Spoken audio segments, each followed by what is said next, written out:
पल्लवी पुरकायस्थ हत्याकांड प्रकरणी सुरक्षा रक्षक सज्जाद पठाण दोषी। मुंबई सेशन्स कोर्टाने दिला निकाल। 3 जुलैला सुरू होणार शिक्षेवरचा युक्तिवाद।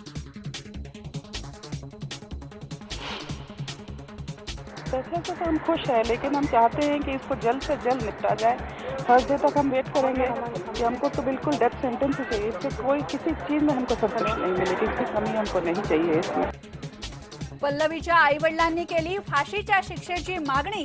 मुंबई पोलिसांनी केलेल्या तपासाबद्दल व्यक्त केलं समाधान। राज्याच्या नेतृत्वाबद्दल अनिश्चितता किमान आठवडाभर तरी कायम राहणार। राहुल गांधी करणार मुख्यमंत्री आणि प्रदेशाध्यक्षांच्या भवितव्याचा फैसला।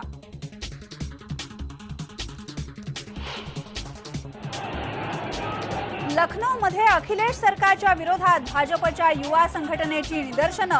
पोलिसांचा निदर्शकांवर पाण्याचा फवारा आणि लाठीमार।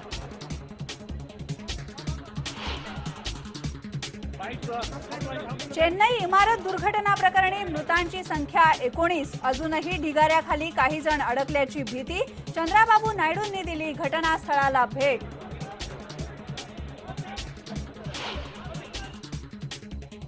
येत्या 2 ते 3 दिवसात तळकोकणामध्ये मान्सून पुन्हा सक्रिय व्हायला सुरुवात होणार। हवामान खात्याचा अंदाज तर पाईपलाईन्समध्ये पाण्याचा दाब कमी झाल्यामुळे मुंबईमध्ये 5% नैसर्गिक पाणी कपात।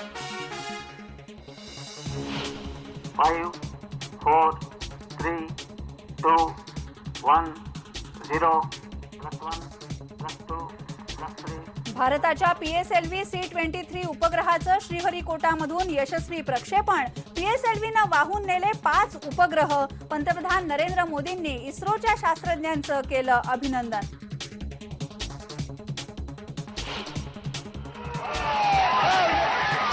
पंढरीच्या वारीमध्ये माऊलींच्या पालखीची फलटणकडे वाटचाल, तर तुकोबांची पालखी आज घेणार निमगाव केतकी इथे विश्रांती।